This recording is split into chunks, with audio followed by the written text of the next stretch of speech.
Hi guys, कैसे हैं? उम्मीद करता हूँ स्वस्थ होंगे, मस्त होंगे और अपनी पढ़ाई में व्यस्त होंगे। जैसा कि आप जानते हैं कि नेक्स्ट डे यानी कल 29 तारीख को आपका साइंस का पेपर है और इससे पहले आपका 2 पेपर हो चुका है, हिंदी और मैथ का। तो उम्मीद आपसे ये करते हैं कि दोनों पेपर आपका अच्छा गया होगा और दोनों में आप अच्छा नंबर लाने का प्रयास किए होंगे। जैसा कि आप जानते हैं कि इसका एक पेपर कल यानी 29 तारीख को साइंस का भी पेपर है और इसमें इस बार जो क्वेश्चन का कुछ सिलेबस है पिछले साल से कुछ अलग कर दिया है। 20 क्वेश्चन आपको एमसीक्यू के रूप में यानी ऑब्जेक्टिव के रूप में देखने को मिल रहा है। उसके बाद से 50 नंबर का आपको लिखित का पेपर करने को मिल रहा है। तो आइए हम एमसीक्यू का आज पहला क्वेश्चन देखते हैं साइंस का। इससे पहले हम अपने यूट्यूब चैनल यानी स्मार्ट स्टडी बाय अनिश सर में आपको इससे पहले मैं कई वीडियो साइंस के लिए करा चुका हूं। मोस्ट इंपोर्टेंट की जितनी वीडियो थी लगभग साइंस उससे मैं कवर करा चुका था। आज मैं लेके आया हूं बहुत ही खास, बहुत ही महत्वपूर्ण क्वेश्चन को चूज करके। अगर आप इतना ही पढ़ लेते हैं तो उम्मीद है ज्यादा कुछ तो नहीं कहूंगा, बल्कि 10 प्लस क्वेश्चन आप इससे कर जाएंगे।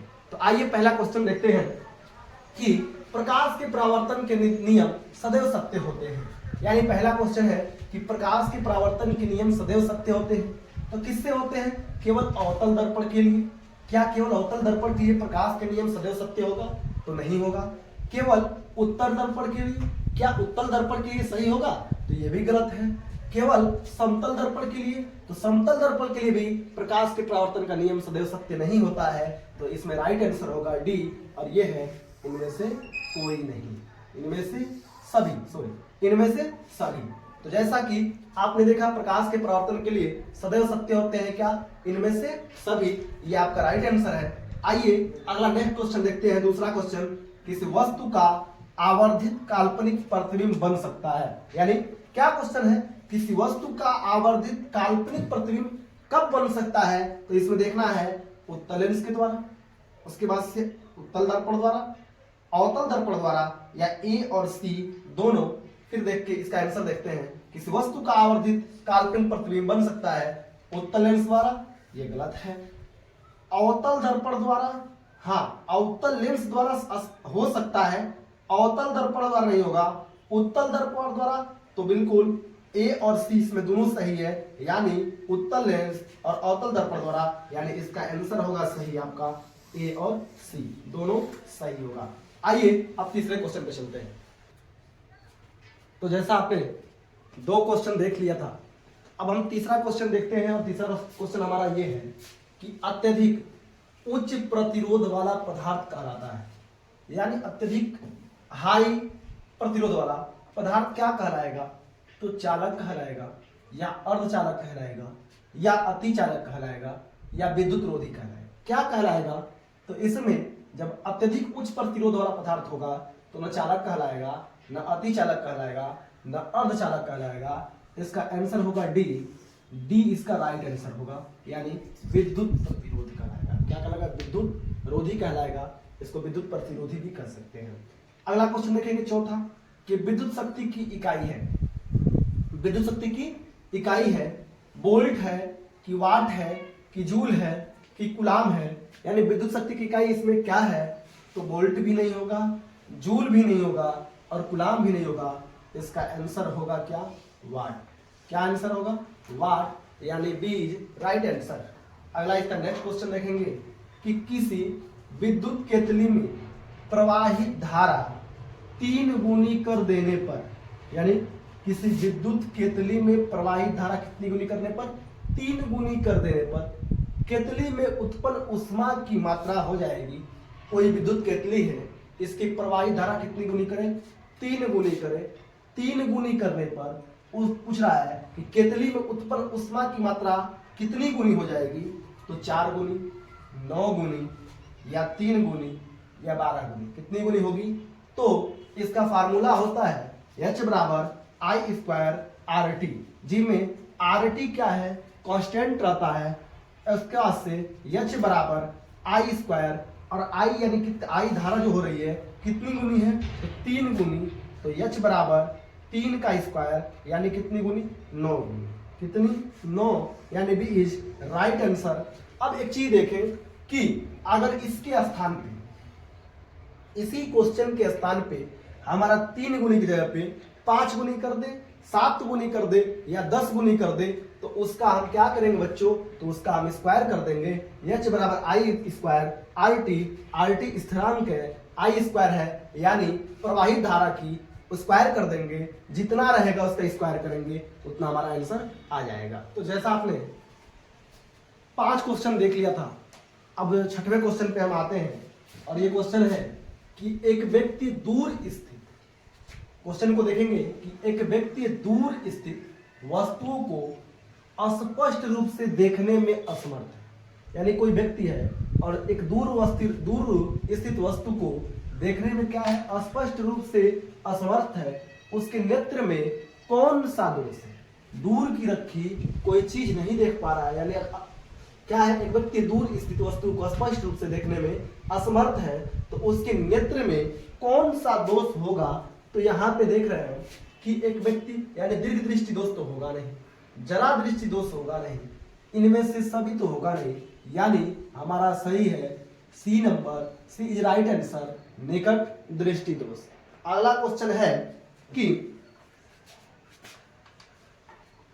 7वां क्वेश्चन, जिंक चूर्ण पर तनि सल्फ्यूरिक अम्ल की अभिक्रिया से गैस निकलती है। यानी जो जिंक चूर्ण है इस पर तनु सल्फ्यूरिक अम्ल H2SO4 की जब अभिक्रिया करते हैं तो क्या निकलती है, तो H2 निकलती है, O2 निकलती है, Cl2 निकलती है, CO2 निकलती है। यानी Zn को H2SO4 से जब अभिक्रिया कराते हैं बाबू, तो जब Zn यानी जिंक है इसको सल्फ्यूरिक अम्ल के साथ अभिक्रिया कराते हैं तो ये मिलता है ZnSO4, यानी ये Zn आके इसके साथ अभिक्रिया करता है तो ZnSO4 क्या बचा, तो H2 बचा। तो अब आप बताएंगे कौन सी गैस निकलेगी, तो H2 गैस निकलेगी।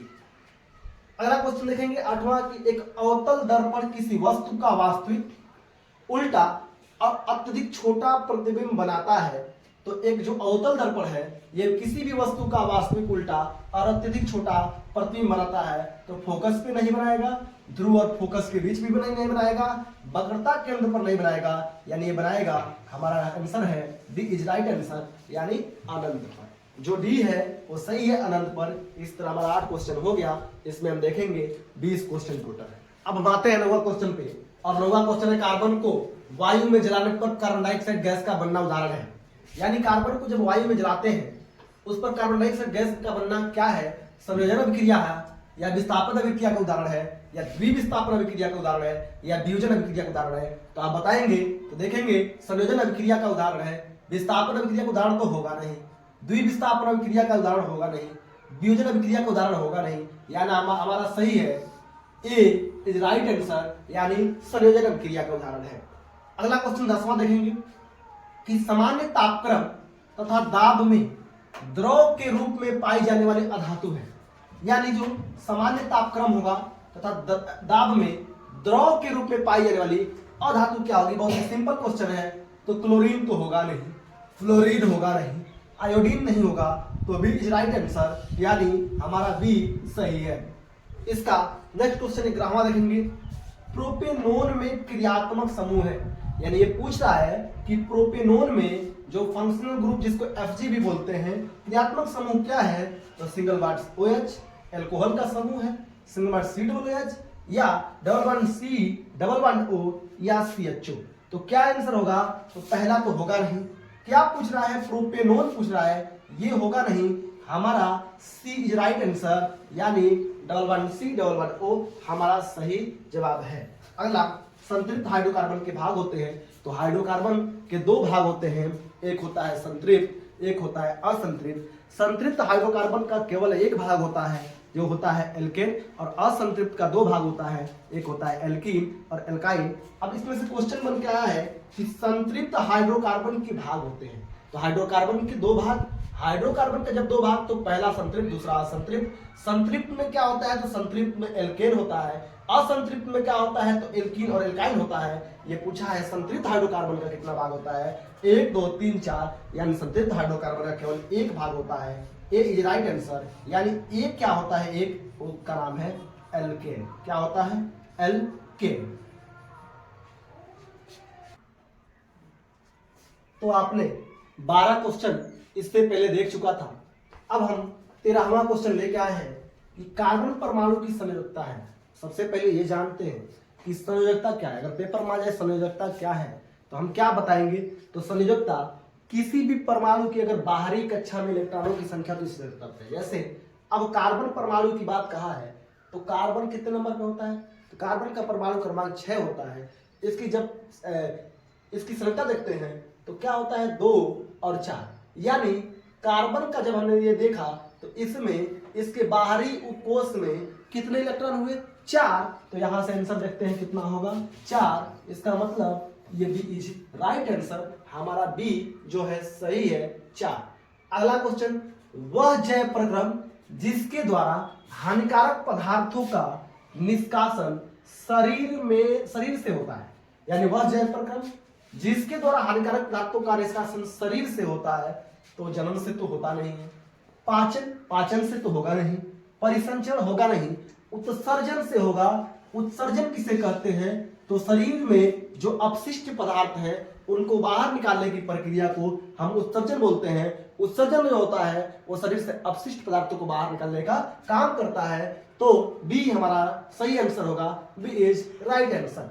अगला, प्रकाश संश्लेषण के दौरान निम्न में से कौन सी एक क्रिया नहीं होती है, यानी कह रहा है इसमें से जब प्रकाश संश्लेषण होता है, यानी सूर्य की प्रकाश उपस्थिति में और क्लोरोफिल की सहायता से, प्रकाश की सहायता से लेकर हमारा प्रकाश संश्लेषण होगा, इसमें कह रहा है प्रकाश संश्लेषण के दौरान निम्न में से कौन सी एक क्रिया नहीं है, यानी क्लोरोफिल द्वारा प्रकाश ऊर्जा को अवशोषित करता है, ये तो है भाई। उसके बाद से प्रकाश ऊर्जा को रासायनिक ऊर्जा में परिवर्तित बिल्कुल करता है, यानी जो प्रकाश लाइट है, यानी प्रकाश यानी लाइट एनर्जी है उसको केमिकल एनर्जी में परिवर्तित कर देगा, बिल्कुल करेगा। कार्बन डाइऑक्साइड का कार्बोहाइड्रेट में अपचयन बिल्कुल करेगा। अब नीचे कह रहा है ग्लूकोज का पाइरुविक अम्ल से विखंडन, यानी यही हमारा सही है। निम्न में से कौन एक क्रिया नहीं है, तीनों तो होता है, यानी नहीं का आंसर, नहीं का भाई नहीं, यानी नहीं का ये डी सही होगा, यानी D is right answer, glucose को पाइरुविक अम्ल में विखंडन। आपने जैसा देखा कि अभी इससे पहले हमने 15 क्वेश्चन ऑब्जेक्टिव के रूप में यानी एमसीक्यू रूप में करा चुका था। अब हम 16वां क्वेश्चन लेके आएंगे। उससे पहले मैं आपसे बार बार कहता हूं कि शिक्षा उस शेरनी का दूध है, शिक्षा उस शेरनी का दूध है जो पीता है वही दहाड़ता है। तो आप भी शिक्षा से लगातार जुड़ते रहें, आप अपने पेपर को बेहतर करते रहें। उम्मीद है कि आपका रिजल्ट अच्छा आएगा। जिस समय आपका रिजल्ट अच्छा आएगा उस समय आपको खुशी का ठिकाना नहीं रहेगा। आइए देखते हैं हम 16वां क्वेश्चन कि प्राकृतिक वर्ण या चयन, यानी प्राकृतिक चयन द्वारा जैव विकास का सिद्धांत किसने प्रतिपादित किया था। क्वेश्चन है कि प्राकृतिक चयन द्वारा जैव विकास का जो सिद्धांत था, यानी लाइफ प्रोसेस का जो सिद्धांत था, वो किसने प्रतिपादित किया था। तो सबसे पहला चार्ल्स डार्विन ने, या लेमार्क ने किया था, या ग्रेगर जॉन मेंडल ने, या ह्यूगो डी ब्रिज ने किया था। तो किसने किया था बच्चों, तो सबसे इसमें पहला आंसर है चार्ल्स डार्विन ने किया था। किसने, चार्ल्स डार्विन ने, यानी A is right answer, Charles Darwin. अब अगला क्वेश्चन है जिसको हम 17वां के रूप में जानेंगे कि मेंडल ने अपने प्रयोग किस पौधों में किया। ये एकदम आसान क्वेश्चन है कि मेंडल ने अपना प्रयोग किस पौधों में किया था, सरसों में किया था, या लाइकस में किया था, या अरहर में किया था, या मटर में किया था। तो मेंडल ने बच्चों जो पौधा चुना था वो क्या था, मटर था। ये मटर के रूप में इस पौधे को चुना था, यानी डी हमारा सही आंसर है, डी इज राइट आंसर। अब हम 18वां क्वेश्चन की तरफ चलते हैं और ये क्वेश्चन है निम्न में से किस पौधों में पुष्प एकलिंगी होते हैं, यानी जो निम्न में से किस पौधों में पुष्प क्या होता है, एकलिंगी होता है, यानी पपीता होता है, या गुलहड़ होता है, या क्या होता है सरसों होता है, या मटर होता है। तो क्या होता है बच्चों, गुलहड़ तो होता नहीं, सरसों भी नहीं होता है, मटर नहीं होता है, यानी ए इज राइट आंसर, पपीता। क्या, पपीता। आप कमेंट में बताएंगे कि पपीता में कौन सी विटामिन पाई जाती है। जैसा कि आपने देखा कि हमारा 18 क्वेश्चन हो चुका था। अब हम 19वां क्वेश्चन पे आएंगे। इससे पहले मैं आपसे बार बार एक ही बात कहता हूं कि अब भी मौका है, आप जुड़ सकते हैं अपने बुक से या हमारे smart study bye Anil sir के चैनल से जुड़ के अपने पढ़ाई को लगातार बेहतर बना सकते हैं। हम आपके साथ आपकी पेपर की तैयारी में लगातार जुड़े हुए हैं, तो आप भी जुड़कर अपने पेपर की अच्छी प्रकार से तैयारी कर सकते हैं। आइए हम देखते हैं 19वां क्वेश्चन, मादा जनन तंत्र के किस भाग में कॉपर टी स्थापित किया जाता है। यानी मादा जनन तंत्र के किस भाग में कॉपर टी को हम स्थापित करेंगे। तो बच्चों, अंडाशय या अंडवाहिनी या गर्भाशय या योनि, यानी किस भाग में हम कॉपर टी को स्थापित यानी फिक्स कर सकते हैं। तो हम कह सकते हैं कि अंडाशय में तो करेंगे नहीं, अंडवाहिनी में तो होता नहीं है, योनि में होगा नहीं, यानी सी इज राइट आंसर, यानी गर्भाशय। यानी हमारा जो गर्भाशय होगा इसमें हम कॉपर टी को क्या करते हैं, सही करते हैं। अब हम आते हैं 20वां क्वेश्चन की तरफ, और इस वीडियो का लास्ट क्वेश्चन लेके आए हैं 20वां क्वेश्चन। और ये जितना क्वेश्चन हमने पढ़ाया ये आपके पेपर की दृष्टि से वेरी वेरी मोस्ट इंपोर्टेंट है। इसमें जितना सारा क्वेश्चन था सभी क्वेश्चन को अच्छे से सिलेक्ट किया गया है। इसमें उतना ही क्वेश्चन को रखा गया है जो आपके बोर्ड की दृष्टि से लगातार कई बार पूछ चुका है, यानी इसमें सभी क्वेश्चन मोस्ट इंपोर्टेंट है।